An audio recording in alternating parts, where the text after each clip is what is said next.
journée de notre séminaire. Après avoir posé les contours de la démarche hier, nous rentrons dans le vif du sujet aujourd'hui. Alors ce matin, nous allons prendre le temps d'échanger en plénière. Nous aurons 3 temps d'échange. Nous allons d'abord parler du bilan des émissions de gaz à effet de serre de la flotte océanographique française et des enjeux que soulève ce bilan. Nous aurons ensuite une session consacrée aux technologies pour demain. Et puis en fin de matinée, nous nous interrogerons sur les pistes pour renforcer et élargir les partenariats stratégiques de la flotte océanographique française. Cet après-midi, place aux ateliers. Pour ceux qui ne sont pas encore inscrits, je pense qu'il est possible toujours de le faire. Dans le hall, voilà, vous pouvez rajouter vos noms là où il reste des places. Un mot pour les rapporteurs des ateliers et également les coordinateurs des groupes de travail scientifiques. Je vous rappelle que vous avez rendez-vous à 17h30 ce soir, ici même, pour un point, pour un point d'étape entre vous. Et puis pour les autres, sachez donc que la soirée se déroulera à partir de 19h aux ateliers des Capucins à Brest et qu'une navette partira à 18h du poste de garde. Voilà pour les infos pratiques. Je vous propose qu'on démarre tout de suite donc, pour cette première session, la flotte océanographique française et les émissions de gaz à effet de serre, bilan, outils et perspectives. 3 intervenants pour cette session. Marie-Hélène Bazin de la cellule RSE de l'Ifremer, Xavier Jonin, responsable qualité, hygiène, sécurité et environnement chez G-Navire, et Maximilien Simon, adjoint au directeur de la flotte océanographique française, en charge de cette démarche prospective de la flotte. On l'a dit hier, la flotte océanographique française a entrepris cette année d'effectuer un bilan de ses émissions de gaz à effet de serre et cela a nécessité de définir un périmètre et une méthodologie. Et c'est donc le point de départ de ce que vous allez nous présenter tous les 3 ce matin. Je vous laisse la parole. Alors, bonjour à tous. Donc effectivement, dans le cadre des échanges qui se tiennent tout au long de ce séminaire, il nous a semblé important de pouvoir vous présenter quelques chiffres autour de l'empreinte carbone de la flotte océanographique française. Donc on a constitué un groupe de travail il y a quelques mois. On va vous présenter aujourd'hui l'évaluation à laquelle on a pu parvenir. Avant de vous présenter les résultats, je vais faire un point sur la méthodologie que nous avons décidé de définir ensemble. Alors, effectivement, quand on parle d'un bilan carbone, aujourd'hui, il n'existe pas de méthodologie officielle pour établir un bilan carbone d'une infrastructure de recherche. Il n'y a pas de méthodologie harmonisée en France pour effectuer ce type d'évaluation. Alors, il faut savoir que c'est une réflexion qui est en cours au sein du MESR. Il y a un groupe de travail qui est constitué justement pour répondre à ce manque d'outils. Donc il nous a donc fallu commencer par une phase de définition de périmètre d'études. Pour cela, on s'est appuyé sur un outil qui s'appelle le bilan carbone. Donc c'est l'outil qui a été développé par l'ADEME il y a environ une dizaine d'années et qui permet aux entreprises, aux collectivités et à toute organisation de définir leur bilan carbone sur une année donnée. Donc cet outil, il a fallu le transposer à l'écosystème de la flotte. Ça a nécessité quelques ajustements, mais l'idée, ça a été de garder la logique de cet outil qui nous invite à considérer nos émissions de gaz à effet de serre au sens large. Donc on va aller regarder dans un premier temps les émissions qui sont liées à la consommation d'énergie, qu'elles soient fossiles ou décarbonées. Donc ça, c'est ce qui peut paraître le plus intuitif quand on réalise un bilan carbone. Et dans un second temps, on va aller regarder les émissions indirectes, donc celles qui vont être générées par les achats que l'on peut réaliser, par les opérations de fret, par les déplacements de nos collaborateurs ou de nos clients, etc., les déchets, les immobilisations et tout ce qui est achat de matériel ou de services. Donc pour adapter cette méthodologie au périmètre de la flotte, on est passé par 3 étapes distinctes. La première, ça a été de cartographier les activités et les flux associés que l'on souhaitait intégrer à l'étude. Donc je vais revenir juste après sur cette cartographie à laquelle on est arrivé. La deuxième étape, ça a été de qualifier chacune de ces activités par des données, donc soit physiques ou monétaires. Donc très concrètement, c'est des kilowattheures, des kilomètres, des euros. Pour ceux qui utilisent l'outil GES 1.5, vous savez sans doute que c'est l'étape qui est la plus compliquée puisqu'on ne dispose pas de toutes les données dont on a besoin. Donc ça nous oblige à estimer un certain nombre de flux, voire à à retirer certaines activités qu'on aurait voulu évaluer par manque de données. Et enfin, troisième étape, presque la plus facile, elle est de convertir ces données d'activité que l'on a récoltées en kilogrammes de CO2 équivalent. Donc l'équivalent, je vais l'expliquer ici et j'y reviendrai pas forcément par la suite. L'idée, c'est qu'on peut émettre différents types de gaz à effet de serre pour avoir un résultat qui est exprimé dans une seule unité. L'outil bilan carbone nous propose de convertir tous les GES en CO2. Donc l'unité finale, ce sont les kilogrammes ou les tonnes de CO2 équivalents. Sur la méthodologie, peut-être le dernier point que je souhaitais partager, c'est que l'évaluation d'une empreinte carbone, ça comporte toujours un certain pourcentage d'incertitude. Cette incertitude, elle est liée à la fois aux données d'entrée qu'on va utiliser, mais également aux facteurs d'émission qui sont proposés en France par l'ADEME et qui comportent eux-mêmes un certain pourcentage d'incertitude. Tout ça pour vous dire que les chiffres qu'on va vous présenter, ce qui est important de retenir, c'est bien les ordres de grandeur qui nous donnent des indications sur les leviers d'action à activer en priorité, et donc les chiffres sont toujours perfectibles et on espère que dans les prochaines éditions de ce bilan carbone de la flotte, on pourra avoir plus de précision sur certaines données. Alors au niveau de la cartographie des activités, donc vous avez à l'écran, j'espère que vous voyez mieux que moi, un certain nombre d'activités que nous avons souhaité intégrer à cette étude bilan carbone. Donc, comme vous pouvez le voir, je ne vais pas tout définir dans le détail, mais il y a un certain nombre d'activités qui se passent à terre et un certain nombre d'activités qui se passent en mer. On a aussi souhaité montrer sur cette cartographie que les activités sont portées par plusieurs acteurs. Ça peut être des activités portées par la direction de la flotte, des activités portées par G-Navire ou opérateurs des navires, et d'autres activités qui sont portées par les scientifiques et par les utilisateurs de la flotte.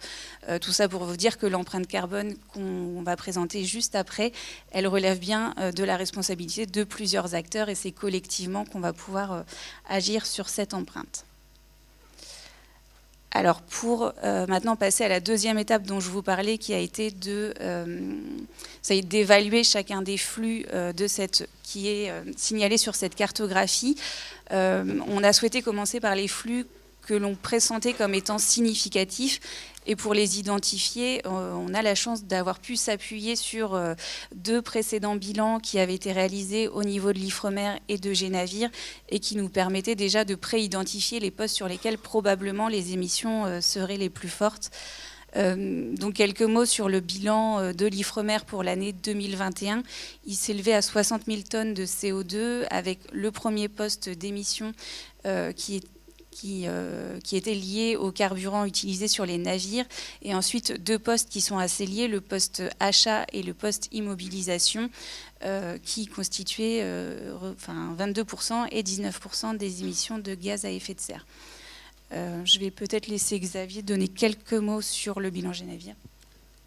Alors le bilan G-Navire, on l'a fait, alors sur les chiffres, effectivement, c'est marqué 2021, on l'a réalisé en 2022 sur le réalisé 2021. À savoir que G-Navire, on n'a pas d'obligation d'ailleurs de faire un bilan carbone annuel, puisqu'on n'est pas sous la même coupe réglementaire que l'Ifremer. Néanmoins, on avait souhaité dès 2021 réaliser ce bilan carbone. D'une part, dans le cadre de notre démarche environnementale, on est dans une démarche ISO 14001. D'autre part, pour affiner justement notre plan d'action et puis consolider un peu la démarche de l'Ifremer. Alors on ne sera pas dans une démarche forcément annuelle, nous, comme l'Ifremer, mais plutôt tous les 3-4 ans. Néanmoins, on l'a fait de manière un peu séparée. Là, nous, on l'a fait avec un organisme dédié. Donc on les a fait en parallèle, mais on a déjà fait un travail de consolidation et de vérification des chiffres. Et puis les bilans à venir, évidemment, on travaillera un peu plus main dans la main, de manière à se simplifier la vie et à vérifier les chiffres ensemble. Du coup, ce bilan carbone G-Navire, il a donné un chiffre de 29 000 tonnes de CO2 à peu près. La première chose, c'est qu'en fait, on a tout à l'heure, Marie-Hélène parlait d'incertitude. Pour G-Navire, l'incertitude est assez faible. On est à 5% d'incertitude sur un bilan carbone, c'est plutôt faible. C'est plutôt faible, ça veut dire que le chiffre que vous avez à l'écran, il est assez fiable. Évidemment, il est fiable pour 2021. Si on a une année avec plus d'activité émission, l'année d'après, ça évolue ou moins. Ça dépend de l'activité, mais ce qui est intéressant, c'est les volumes de chaque tranche de camembert. Il est assez fiable parce que ce qu'on connaît très bien, c'est notre impact majeur c'est l'énergie, c'est du fuel, c'est du gasoil. Et ça, on le connaît quasiment au litre près, hein. Donc c'est ce qui rend ce bilan assez fiable, avec 5% uniquement d'incertitude. Alors c'est sans surprise, mais ça nous a permis de mettre vraiment des chiffres. Notre impact principal pour Génavir, qui est donc l'armateur de la flotte océanographique française, c'est le gasoil, parce que c'est le poste le plus consommateur et donc le plus émissif. Ensuite, c'était un peu plus une surprise, c'est l'achat de biens et de services qui vient juste après. Pourquoi ? Parce que pour armer des bateaux, pour faire tourner des bateaux, faire tout ce qui est maintien en condition opérationnelle, mais également sur les engins sous-marins ou sur les engins qu'on déploie dans l'eau, il faut acheter beaucoup d'équipements qui sont des équipements à haute valeur ajoutée et qui en fait ont un impact dès leur fabrication, dès leur production.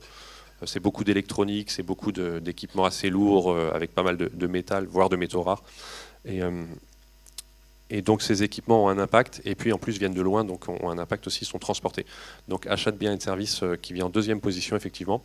Les déchets, parce que c'est toujours lié. Alors les déchets, ça sera toujours lié à l'achat de biens et de services quelque part, hein. Et puis en plus, chaque navire est un centre de vie, donc il y a une part de déchets sur lequel on travaille déjà depuis pas mal d'années, mais qui peut être réduit.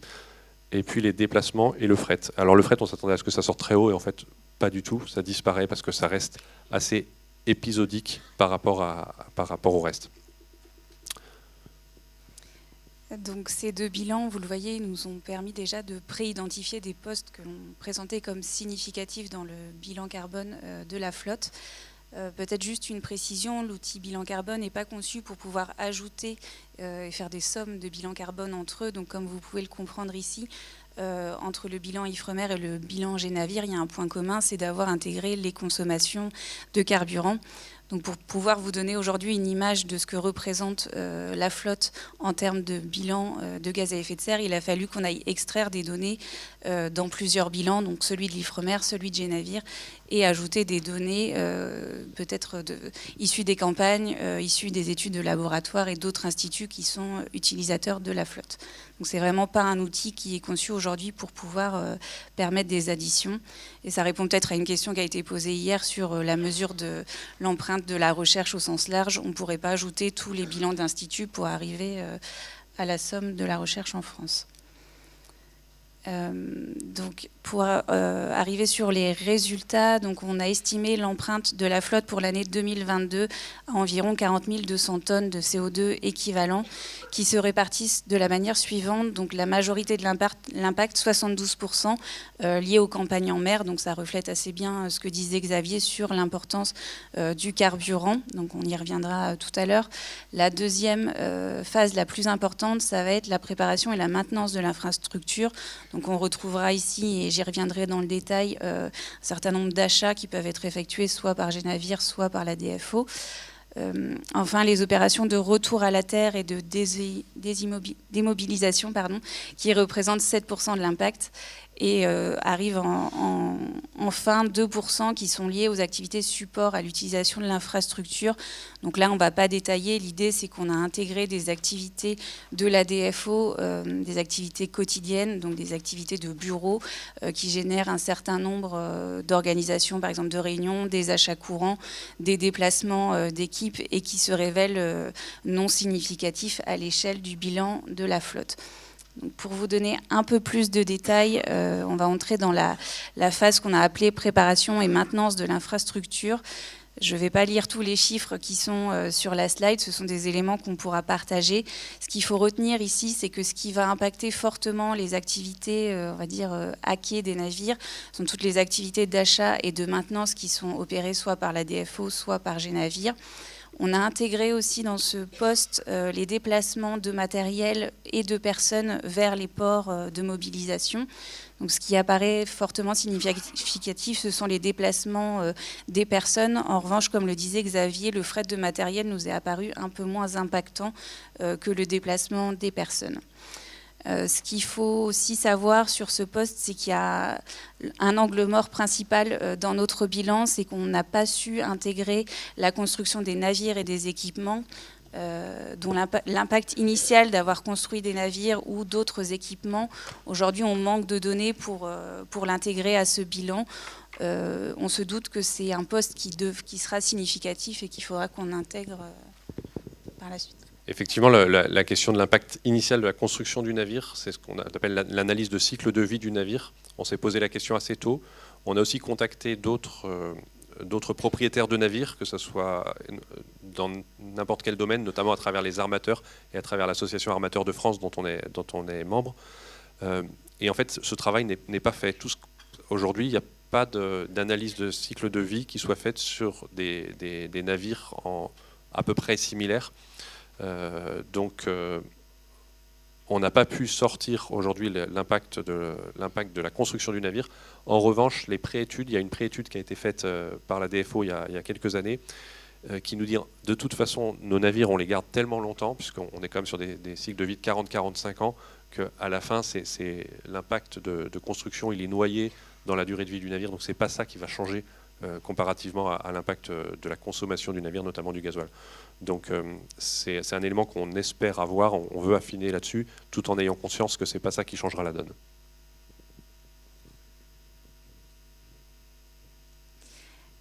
Donc je passe à la phase suivante, donc la phase vraiment de réalisation des campagnes en mer. Ici, on a souhaité évaluer ce qu'on a appelé les consommations à bord. Alors malheureusement, ces consommations à bord, qu'elles soient de produits chimiques ou autres, on a eu du mal à les ressortir des achats de Génavir et de la DFO. Donc une partie est noyée dans la phase précédente. Donc c'est un poste qu'on pourra améliorer dans les prochains bilans. On a réussi à extraire le poste alimentation qu'on évalue à 1500 tonnes de CO2 équivalent. Donc il est un petit peu supérieur à ce qui avait été évalué en 2021 par Génavir. Il y a sans doute un effet de stock, voire d'inflation des prix alimentaires qui a joué un peu. Donc estimé que l'impact doit se situer autour de 1000 tonnes de CO2. Et enfin, j'en arrive au poste le plus important pour ce bilan, qui est le poste lié à la consommation de carburant. Donc pour l'année 2022, il représente 27 450 tonnes de CO2. Vous avez à l'écran les chiffres de tonnage de consommation de carburant annuel. Donc ce qu'il faut bien avoir en tête ici, c'est que ça intègre l'ensemble de l'activité du navire et pas seulement les opérations de campagne scientifique. Et vous avez l'équivalent en tonnes de CO2 équivalent juste dessous. Donc je vais laisser la main à Maximilien pour présenter ces chiffres avec un peu plus de précision. Oui, ces chiffres de consommation de carburant, on les a détaillés par campagne.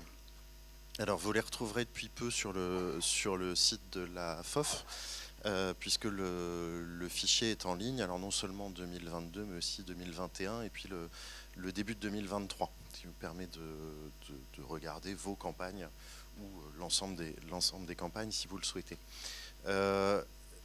Et puis donc on a un petit peu creusé ces consommations par campagne pour en sortir quelques ordres de grandeur.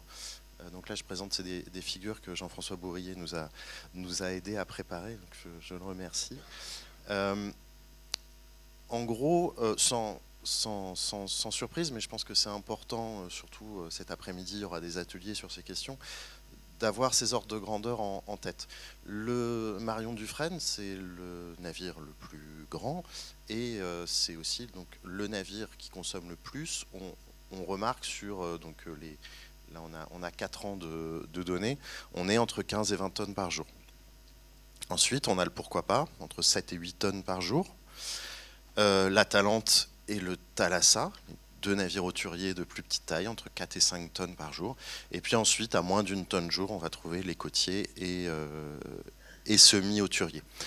Alors, c'est des consommations qui varient beaucoup entre la vitesse de transit, le type d'opération, je vais en dire un mot, mais ça permet de fixer quelques ordres de grandeur. Ouais, la suite. Alors, il nous semblait intéressant d'aller regarder les campagnes. Là, ce que vous voyez, c'est un graphique des consommations journalières et des émissions sur les campagnes hauturières, donc les quatre navires hauturiers sont les plateformes qui consomment le plus de gasoil et qui donc émettent le plus de CO2 en opération. Alors ce graphique, comme je le présente à chaque fois, il ne s'agit pas ici de pointer du doigt telle ou telle campagne, c'est pas du tout le but, mais c'est plutôt de se dire que sur certaines campagnes, il y a peut-être des leviers à activer ou des choses à réfléchir. On voit sur la gauche du graphique les campagnes du Marion Dufresne. La légende est un petit peu petite. Donc on voit que ces campagnes longues, c'est des campagnes qui consomment beaucoup de gasoil. Alors c'est aussi des campagnes, Olivier Lefort le soulignait hier, qui sont extrêmement optimisées. Il y a plusieurs programmes qui se greffent sur chaque campagne. Donc il y a un effort d'être le plus efficace possible dans la donnée qui est acquise. Un autre constat qu'on a fait en regardant ces données et puis en discutant, il y a une question autour du positionnement dynamique aussi des navires. Clairement, selon le type de DP, on ne va pas avoir la même consommation et on peut avoir des consommations très importantes quand le navire, le pourquoi pas ou l'Atalante est en positionnement dynamique très précis. Et puis un autre constat qu'on a fait, c'est qu'en fait le transit consomme beaucoup, c'est-à-dire que bon, je parlais d'une opération telle que le positionnement du navire. C'est pas l'essentiel. L'essentiel, c'est quand même le transit. On le remarque sur par exemple une mission comme Pirata, qui fait un long transit vers l'Afrique. On le remarque sur d'autres campagnes de Thalassa, où finalement c'est pas tant le chalutage ou la sismique, pas forcément sur Thalassa. Ça va être le transit vers la zone d'étude et entre les stations qui va aussi consommer beaucoup. Donc ça, on aura l'occasion d'en reparler. Il y a des propositions qui vont être débattues dans un des ateliers. Ça permet de commencer à avoir quelques leviers d'action. Et puis ces données, il faut continuer à les explorer, à travailler dessus, et puis à les affiner. On va en dire un mot tout à l'heure. Oui, je voulais présenter ça aussi. Une autre manière de voir les choses. Donc j'ai fait le distinguo entre les navires hauturiers et les navires côtiers. C'est cette figure où on peut voir en gros par type de campagne la consommation de carburant. Donc on voit ici à peu près la moitié, c'est des campagnes hauturières, c'est des campagnes CNFH, et puis l'autre moitié va se répartir entre de la biopolitique publique, du transit, encore une fois.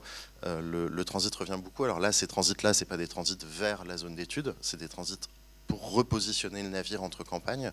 Donc ça veut dire qu'on a aussi là un levier d'action qui est au niveau de la programmation. Et puis, j'ai pas parlé, voilà la recherche côtière, CNFC, le travail pour le compte de la Marine nationale et les missions d'essai qui représentent 3%. Alors, dernière étape de notre bilan carbone de la flotte pour l'année 2022, c'est le retour à la terre du navire. Ce que nous avons pu évaluer, c'est l'impact des déchets qui sont déposés dans les ports de démobilisation. Donc on estime leur impact à 1050 tonnes de CO2 pour l'année 2022, ce qui est quand même relativement important puisque dans les bilans carbone, le poste déchet apparaît rarement comme un poste étant significatif. Donc là, la quantité est assez élevée de déchets qui sont générés à bord. Ensuite, de façon miroir à ce qui a été présenté dans la phase de mobilisation, vous avez le retour à terre à la fois des marins et des utilisateurs et le retour du matériel, donc du fret, qui représente à peu près la même chose que ce que j'ai présenté tout à l'heure sur la phase mobilisation. Ensuite, un poste qui nous a beaucoup questionné, c'est le stockage des données numériques. Donc on a pu estimer autour de 115 tonnes de CO2 pour l'année 2022. Alors, je vais donner quelques précisions. Ici, on s'est intéressé à l'énergie qui est utilisée dans les salles de stockage à l'Ifremer. Donc, on s'est assez surestimé par rapport à... Enfin, ça comporte d'autres données que les données qui sont acquises au cours des campagnes. Néanmoins, c'est aussi sous-estimé. Pourquoi ? Parce qu'en termes de numérique, ce qui impacte le plus en termes de CO2, c'est l'acquisition de matériel et non pas la consommation énergétique une fois le matériel acquis. Donc pour compléter cette vision, il faudrait plutôt qu'on s'intéresse à la construction des serveurs et à l'achat de tous les équipements qui sont nécessaires au stockage des données. Donc là encore, sans doute une piste d'amélioration pour les prochains bilans. Donc un poste numérique ici qui n'est pas très important, néanmoins qui pourrait s'avérer plus important si on prenait en compte l'impact de la construction des équipements. Voilà, donc j'en ai terminé sur la présentation du bilan 2022. Je te laisse. Oui, on voulait vous demander, toujours dans l'idée d'avoir des ordres de grandeur, donner quelques éléments de comparaison de ce bilan. Alors même s'il faut rester prudent, Marie-Hélène l'a dit, il y a des incertitudes. Alors d'une part, il y a des incertitudes inhérentes à tout bilan carbone, et puis il n'y a pas de méthode harmonisée entre infrastructures, entre organismes de recherche. C'est pas toujours exactement les mêmes postes qui sont pris. Néanmoins, il y a 2 ou 3 petites choses quand même qu'on peut constater. Bon, j'ai remis ici l'empreinte carbone moyenne d'un Français. Donc c'est la dernière étude de l'ADEME qui a mis à jour cette empreinte carbone moyenne. Donc pour nos usages personnels, on peut considérer qu'un Français émet un peu plus de 8 tonnes par an. Les organismes de recherche, si on regarde un petit peu les bilans GES qui sont disponibles, voilà, l'IFREMER, on l'a dit, autour de 60 000 tonnes, INRAE, 130 000 tonnes, et le CEA, 800 000 tonnes. Alors, si on essaye de rapporter ça par agent, ça pose des questions de périmètre, hein, parce que vous voyez bien, l'IFREMER, on a pris en compte une infrastructure de recherche qui est opérée par l'IFREMER. Donc, par exemple, pour le CEA, il faudrait aller voir, là, on va creuser quel est exactement le périmètre qu'a pris le CEA. On est entre 11 tonnes pour l'INRAE, 40 tonnes pour l'IFREMER, 40 tonnes pour le CEA. Et cet ordre de grandeur de quelques dizaines de tonnes par agent, en fait, on va le retrouver sur les très grandes infrastructures de recherche. Donc, Marie-Hélène vient de présenter l'estimation complète, la plus à jour qu'on a pour la flotte océanographique à 40 000 tonnes. Le CERN a aussi fait cet exercice. Il arrive environ 200 000 tonnes de CO2. C'est un autre ordre de grandeur, hein, en termes de consommation d'énergie, les accélérateurs collisionneurs. Et puis une publication et une étude dont on a parlé un petit peu hier, c'est l'astronomie qui a fait un travail alors beaucoup plus ambitieux puisque c'est au niveau mondial. Ça prend en compte non seulement les infrastructures à terre, mais ça prend aussi en compte l'envoi de moyens dans l'espace. Et cette étude arrive au fait qu'on est autour de 35 tonnes par chercheur. Ils ont considéré qu'ils étaient une communauté d'à peu près 30 000 astronomes, c'est-à-dire 30 000 personnes qui publient. Donc je pense que c'est bien d'avoir en tête que l'empreinte carbone d'un chercheur qui utilise des moyens lourds, elle est de quelques dizaines de tonnes. C'est ce qu'on peut dire actuellement. On doit pouvoir préciser les choses. Il faut que déjà au niveau national, on harmonise un petit peu nos méthodes d'estimation. Mais ça permet d'avoir quelques ordres de grandeur.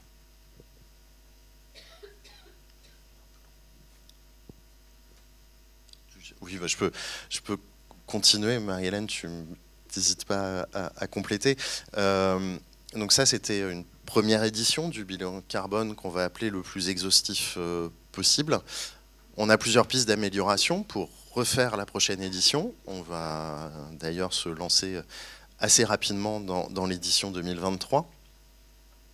Il y avait des données manquantes ou des données dont on a pris la meilleure estimation disponible, mais on pourrait faire mieux. On souhaite travailler avec Louis Dreyfus Armateur, c'est l'armateur du Marion Dufresne.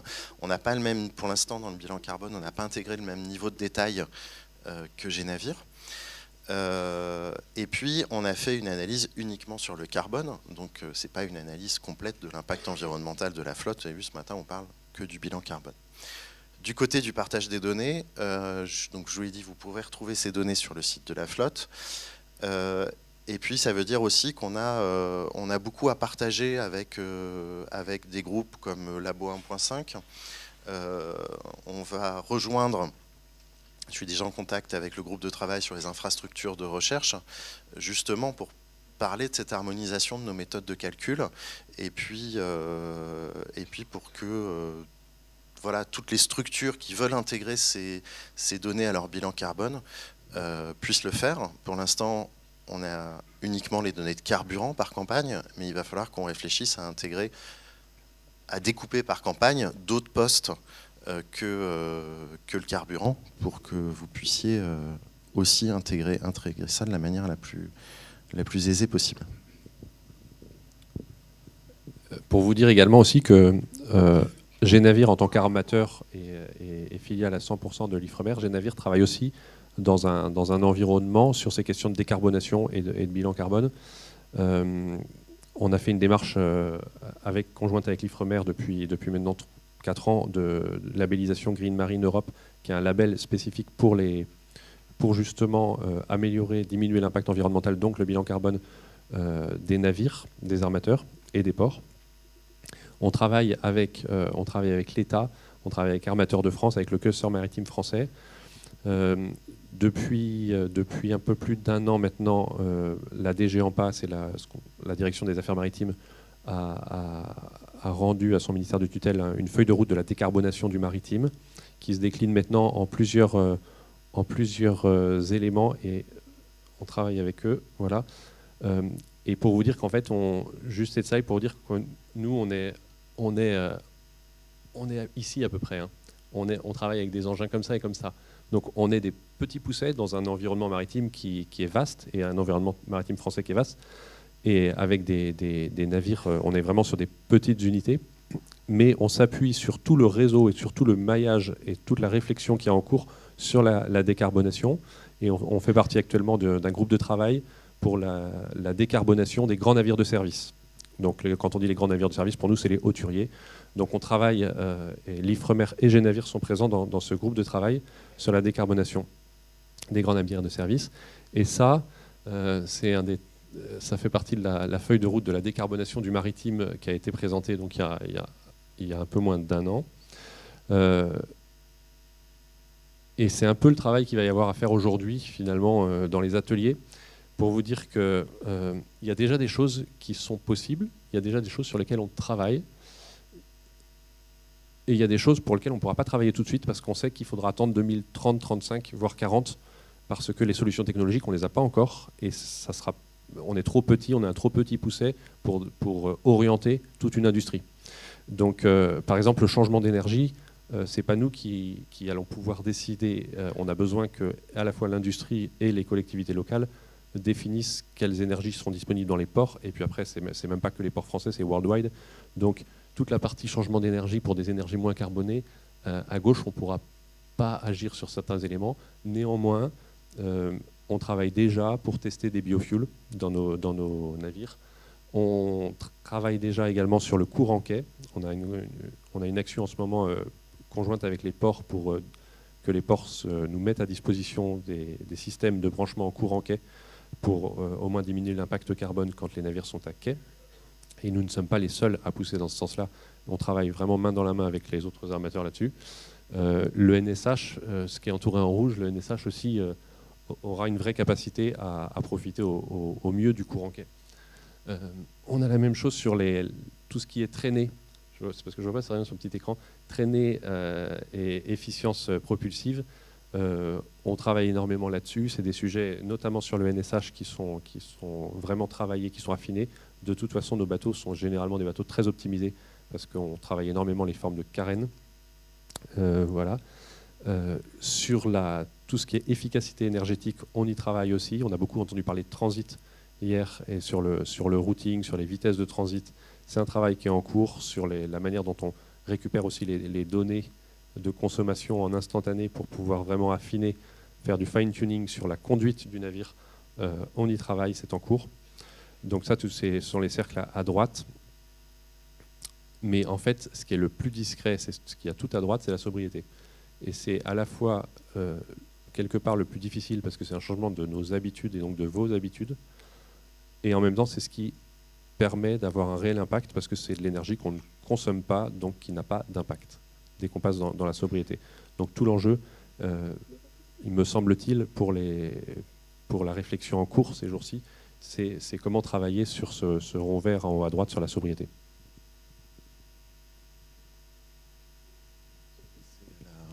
Merci à tous les trois. On a un peu dérivé sur le temps. Je vais quand même présenter, c'est une partie vraiment importante en fait de la stratégie à venir. C'est la trajectoire qu'on va prendre pour la flotte océanographique française. Et alors sur ce graphique, vous avez uniquement les consommations en carburant, parce que c'est ce qu'on avait les années passées, donc vous ne voyez pas les 40 000 tonnes totales, on est plutôt autour de 30 000 tonnes. La trajectoire qu'on va travailler dans le cadre des scénarios, c'est d'essayer de viser moins 40% d'émissions en 2030. Alors moins 40% d'émissions en 2030, c'est plus ambitieux que la trajectoire de l'OMI. L'Organisation maritime internationale a mis à jour la trajectoire pour le maritime l'été dernier. Donc voilà, c'est la trajectoire qui est en bleu. Elle prévoit moins 20% en 2030. Nous, ce qu'on vous propose aujourd'hui pour les scénarios d'ici juin qu'on va travailler, c'est de travailler sur moins 40% en 2030. Donc c'est ambitieux, mais c'est à peine la nouvelle stratégie nationale bas carbone, puisque la nouvelle stratégie nationale bas carbone, elle est un peu, je crois, elle est un peu au-delà. Et puis, l'enjeu, Olivier Lefort l'a dit, c'est entre 2030 et 2035, il y aura 3 navires hauturiers qui vont sortir de flotte. Donc c'est là qu'on devrait pouvoir accélérer avec des nouveaux navires. Et puis, la ligne d'horizon, c'est 2050, et d'avoir 0 émission en 2050. Alors cette trajectoire, elle est difficile à définir, parce que ça veut dire qu'il y aura des choix à faire. Enfin, c'est vraiment le cœur de la prospective, cette trajectoire. Et je voulais conclure par une diapo. Je vais la prendre là. Ah, j'ai réussi à éteindre. Non, c'est bon. Je voulais conclure par cette diapo parce qu'on a beaucoup de débats dans le projet de prospective sur cette trajectoire. Quelle trajectoire on doit prendre pour construire nos scénarios? On a fait à l'été dernier un sondage que vous avez sûrement reçu parce qu'on a essayé de viser vraiment tous les utilisateurs de la flotte. Donc on a eu 230 réponses, 1300 personnes contactées, et il y avait une question sur la trajectoire. En gros, il y a eu 80%, c'est écrit assez petit, je pense que vous arrivez mieux à lire que moi. La moitié des personnes qui ont répondu, les 230, était plutôt sur une trajectoire de l'OMI. Ce n'était pas la trajectoire que je vous ai présentée là, elle était moins ambitieuse. Il y avait 30 autres % qui étaient sur la trajectoire du Green Deal européen, une trajectoire plus ambitieuse, et 20% des utilisateurs interrogés considéraient que l'impact de la flotte est minime ou que le sujet de la réduction du bilan d'émissions de CO2 est secondaire au regard des enjeux scientifiques. Donc c'est pour dire que c'est ce qui était dit hier par Olivier Ragnaud, par exemple. Il y a plusieurs points de vue dans la communauté, et c'est l'enjeu du séminaire d'aujourd'hui, du travail de la prospective, c'est d'écouter chacun aussi sur ses objectifs scientifiques, sur la façon dont il envisage de changer ses usages, et qu'aujourd'hui, il n'y a pas une bonne trajectoire. On va essayer d'en prendre une et de construire des scénarios sur une trajectoire. Mais je pense que ce qui est important pour les ateliers de cet après-midi, c'est de continuer à discuter des choix qu'on a à faire collectivement autour de la décarbonation. Je vous propose qu'on prenne le temps quand même d'échanger avec la salle. On va dire 2 questions pour essayer de rester dans notre programme de la matinée. Et puis de toute façon, ce sont des questions qui seront évidemment débattues dans les ateliers cet après-midi.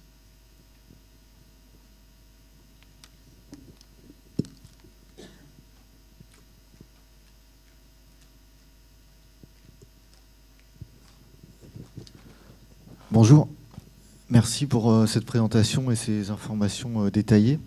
Je suis un peu surpris de la façon dont est fixé l'objectif de réduction des émissions. Vous avez parlé de la SNBC, de plusieurs objectifs. En France, il me semblait que, justement, dans le cadre de la stratégie nationale bas carbone, il y a des objectifs qui sont fixés par secteur en fonction des capacités de ces secteurs à se décarboner plus ou moins rapidement, en fonction des contraintes des différents secteurs.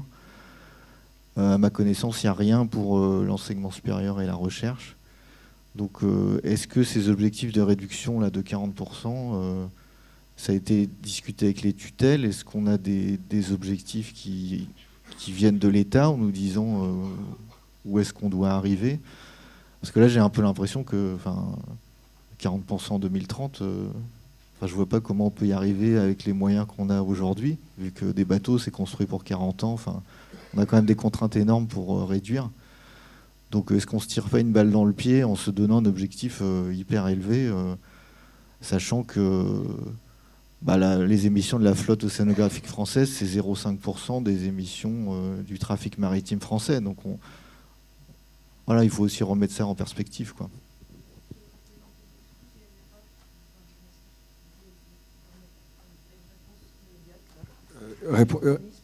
Réponse immédiate, les organismes de recherche ont des injonctions de réduire de 5% par an leur émission de gaz à effet de serre. Donc il y a bien une injonction des tutelles vis-à-vis des organismes de recherche. Donc on est dans cette logique-là. C'est juste par rapport à ton commentaire. Ouais, bien sûr. Mais ça veut dire indépendamment du fait que, par exemple, on opère une grande infrastructure de recherche. Non, donc si c'est 5% pour tout le monde, Alors, merci Olivier pour les précisions concernant les organismes de recherche. Là, aujourd'hui, les 40% qu'on se donne, c'est pour construire nos scénarios. C'est-à-dire, on va essayer de travailler jusqu'en juin avec cet objectif, et on va voir quels scénarios nous permettent d'atteindre cet objectif. Pour l'instant, ce n'est pas quelque chose qu'on grave dans le marbre aujourd'hui, c'est une hypothèse de travail. Après, ce qui est clair, c'est que de toute façon, l'OMI nous impose moins 20%, donc nous, on a choisi d'être plus ambitieux pour aussi que nos scénarios ils soient plus travaillés et qu'on aille plus loin dans nos réflexions et qu'on ne reste pas... il vaut mieux partir ambitieux pour construire nos scénarios que de partir sur la ligne minimale de l'OMI qui est fixée à 20%. Donc pour l'instant, il y a cette injonction, il y a le cadrage qui est donné aux organismes de recherche, et nous on choisit aussi de le prendre en compte dans cette trajectoire. Et effectivement, on n'évolue pas uniquement en plus dans le contexte national. Il faut toujours imaginer qu'à la fois il y a l'Europe qui arrive derrière, mais en plus c'est bien l'OMI, comme disait Maximilien. À partir du moment où on sort des eaux, c'est l'OMI qui s'impose à nous. Et l'OMI aujourd'hui a émis une trajectoire qui est révisée. En plus, c'est vrai que ça bouge assez vite. Maintenant, ils sont en train de la décliner. C'est pour ça qu'on fait le travail sur les grands navires de service, parce qu'ils sont en train de voir comment la décliner et l'adapter à chaque navire, parce que c'est pas très très simple d'analyser l'impact d'un navire en fonction de sa taille, en fonction de son type d'activité, tout ça. Donc on attend encore ils sont encore en train d'affiner sur cette notion de grand navire de service, mais c'est pour ça que la France a demandé à ce qu'on travaille, à ce qu'on revienne avec des propositions là-dessus. Mais il faut bien voir qu'à la fin, si jamais on n'est pas raccord avec les directives de l'OMI, c'est la capacité à faire de la recherche au-delà des eaux territoriales qui sera posée.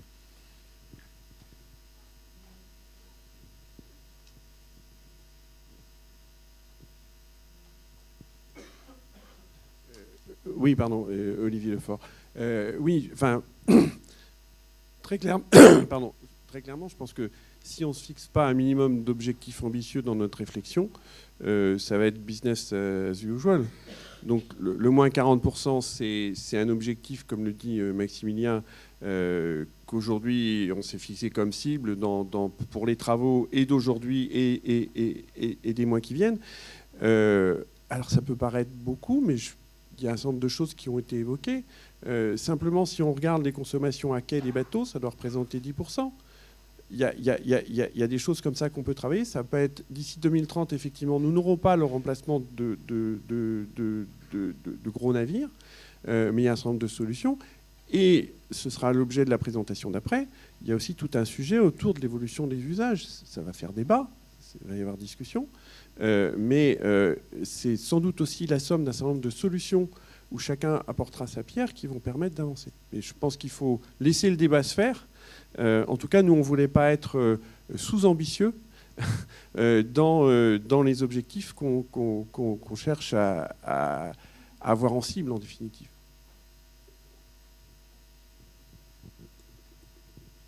Merci. Oui, Jean-François Bourrier, Ifremer REM. Alors, je suis déjà très content de cette présentation parce que vous avez des chiffres et on a quelques trajectoires. Et ça, je peux vous dire que ce n'était pas gagné il y a encore 6 mois. Donc, ça me paraît très bien, comme l'a dit Olivier, d'avoir un objectif pour notre prospective. Après, comme l'a dit Mathieu, moi je rejoins Mathieu, qu'on prenne une trajectoire à 40% en 2030 ou à 55% en 2030, pacte vert ou OMI, ça va être difficile parce que certaines pistes qui sont avancées, comme la réduction de vitesse, pour tous ceux qui embarquent, vous savez déjà que la quasi-totalité des bateaux les suivent. À part le Marion Dufresne, tous les autres bateaux sont à des vitesses proches de la vitesse de sobriété. Donc là-dessus, il ne faut pas espérer gagner grand-chose. Donc il va falloir vraiment, pour la première phase, jusqu'en 2030-2035, se remuer les méninges pour, comme dit Olivier, trouver comment utiliser moins le DP, comment faire des opérations un petit peu plus intelligentes pour moins consommer. Et je crois que c'est vraiment l'enjeu de toute la discussion qu'on va avoir ce matin, demain et demain matin. Je vous propose qu'on arrête là pour ne pas prendre trop de retard. On aura de toute façon le temps de continuer la discussion dans les ateliers. On marque une courte pause, le temps de boire un café. On se retrouve ici dans 10 minutes.